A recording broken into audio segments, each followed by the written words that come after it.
If your ASUS Vivobook is showing a blue screen of death, this video will walk you through proven troubleshooting steps to identify and fix the problem. Follow along as we resolve common Windows blue screen errors and get your ASUS Vivobook running smoothly again. So while you're performing updates, you're getting an IRQR not less or equal message, K-mode exception not handled, kernel data in-page error. A lot of errors pertain to this problem, and we're going to go ahead and jump into what should hopefully be a pretty straightforward process, guys. And we're going to go ahead and jump right into it. So first thing I'd recommend doing would be to actually go ahead and boot to the troubleshooting utility on Windows 11. So if you do a hard power off 3 times in a row, Windows should automatically attempt to launch the starter prepare utility. And if it doesn't find anything, it will give you the option to select advanced settings, in which case it would take you to a screen that looks like this. Now, if it does not take you to a screen that looks like this or you're unable to get to that, you can also download the Windows 10 Media Creation Utility, or Windows 11. They probably will make a creation utility for Windows 11 at some point. And it doesn't really matter. You can actually run the Windows 10 utility on Windows 11 as far as I'm aware. And you should be able to run the troubleshooting utilities built in within it. So you just would go ahead and download it to an ISO file and then burn it to a DVD or USB. It'd have to be about 4 gigabytes or more. It couldn't be a small USB flash drive, and it couldn't be a CD. It'd have to be a DVD. And then you'd boot your computer from it. So depending on the computer manufacturer, you'd have to tap a different key on your keyboard in order to launch that menu, in order to select what boot drive you want to go off of. So it could be anything between the escape key, F2, F8, F12, for example, and those are the function keys on the top of your keyboard.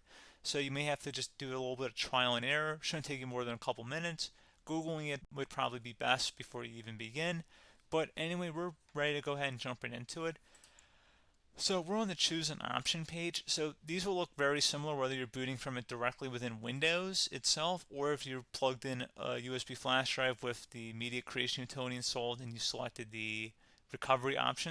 So when you are setting up your Windows 11 installation or Windows 10, depending on the drive you're using, there should be an option to repair your computer in the bottom left corner of the dialog window, one of the first screens that comes up. You go ahead and select that, and then it would take you to a troubleshooting screen like you see here. And you want to go ahead and select troubleshoot, reset your PC, or see advanced options. And then there are going to be a whole bunch of options in here that we're going to explore in today's video. The first one, we're going to actually go underneath advanced options and then select startup prepare, fix problems that keep Windows from loading. So go ahead and select that first.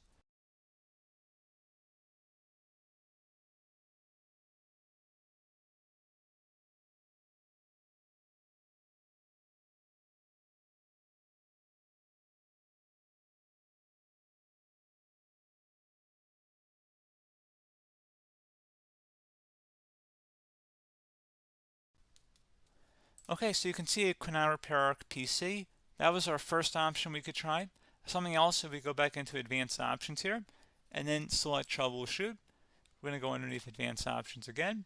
You can go ahead and actually access safe mode by selecting startup settings. And then if you select the restart button, you have the option on the screen select safe mode with networking, which will give you a key on the screen. It'll tell you which key to press to enter that. I believe it's the F7 key. It'll do that for you. I'm not going to go over that in today's tutorial because I don't really want to go into safe mode, but you're more than welcome to attempt that by going into here and then selecting restart.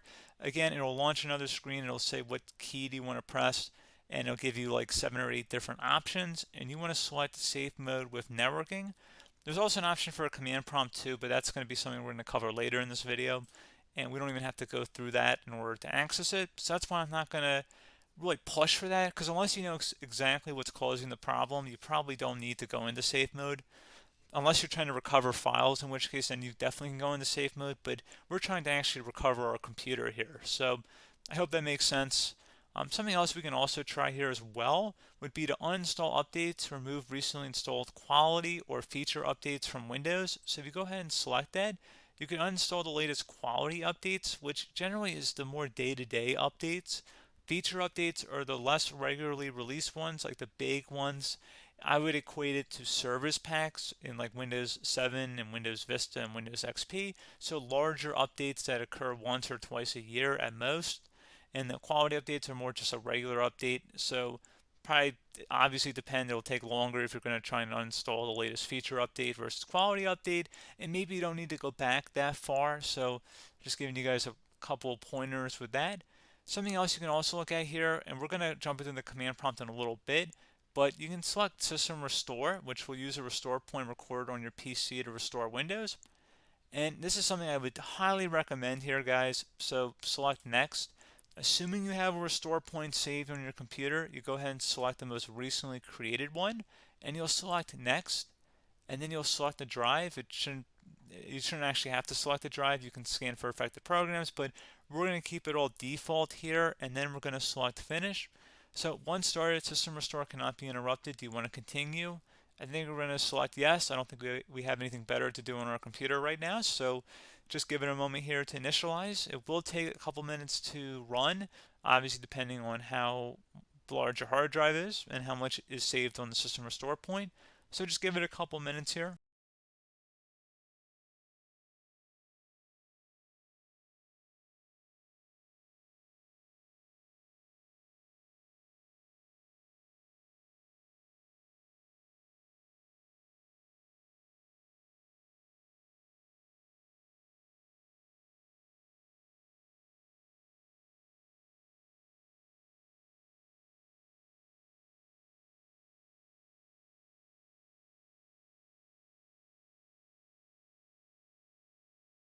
Okay, so you can see System Restore completed successfully. The system has been restored. Your documents have not been affected. Click the Restart button to restart your computer. Go ahead and select Restart.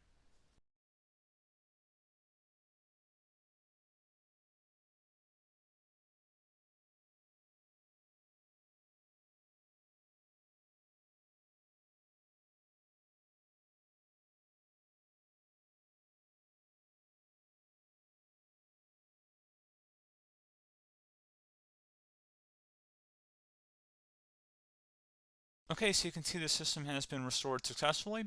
We're going to go over a couple different methods in addition to that if that did not work. So I'm just going to pause the video and we're going to start back on the recovery screen that we started with. Okay, so a couple other things we can try here too. If you go back into Troubleshoot, you can select Reset Your PC, while you choose to keep or remove your personal files and then reinstalls Windows. You can select to keep my files, which will remove apps and settings but keeps your personal files. You can also select Remove Everything, which will remove all of your personal files, apps, and settings. So this is more of a factory reset, the second option here. First option, it should not delete all of your personal files. However, it will pretty much clear most of your programs. And keep in mind, there's no guarantee that your information, number one, is even still available and easily recoverable on your computer to the point that you actually would be able to recover anything. And the second point is that there's always a chance that it won't actually recover and it will just do a factory reset anyway. So there's no guarantee that actually would keep your files anyway. So I would recommend trying to get a recovery tool and backing that up first before selecting it anyway. But again, those are a couple different options. And then something else you can try here if you go back to the choose an option. Another option, if you go underneath choose an option and select troubleshoot, advanced options, and now select where it says command prompt. Okay, so the first thing we should do is type our main hard drive here. In most cases, it should be the C drive. So you just do a C colon and then hit enter on your keyboard. So once you're underneath the C drive, we're going to type in dir and then hit enter on your keyboard. It should have program files, users, and Windows all in there. That's how you know you're in the right directory.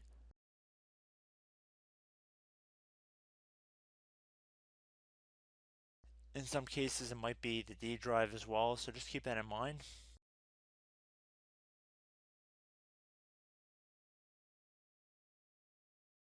Next thing we're going to do is type in cd space / Windows / system 32 / config, and then you're going to hit enter on your keyboard.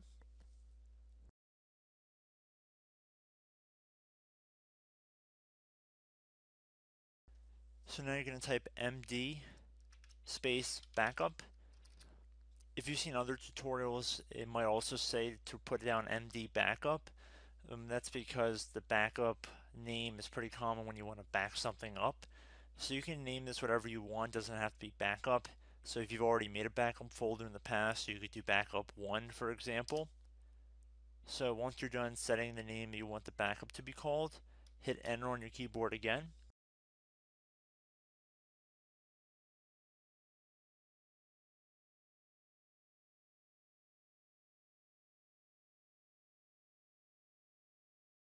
At this point, you want to type copy, C-O-P-Y, space. Then you want to do the star symbol above the 8 key. Then do a period or a dot, whatever you want to call it. Then another star sign, and then another space, and then type backup, and then hit enter on your keyboard.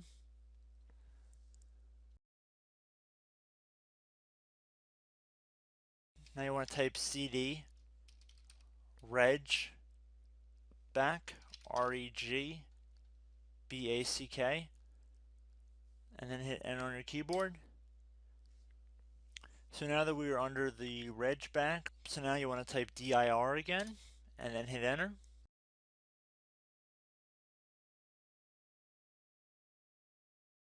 So now at this point we're going to type copy again. So copy, space, star sign, dot, another star sign, space, and then 2 dots. So we're going to type copy, space, star sign, dot, sign,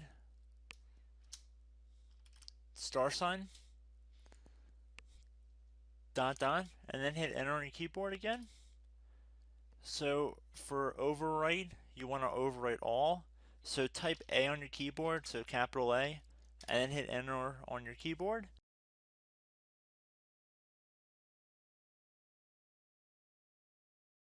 So at this point, you should be good to go. You can close out of the command prompt window, and if you accidentally continue to Windows 10, you should be all set. So I hope one of these 3 or 4 different methods we went through in this tutorial helped you guys out. Again, I'm not sure if you guys heard me earlier, but try to go back into your safe mode if possible and uninstall any programs you know might be conflicting with the Windows startup if you can get into safe mode.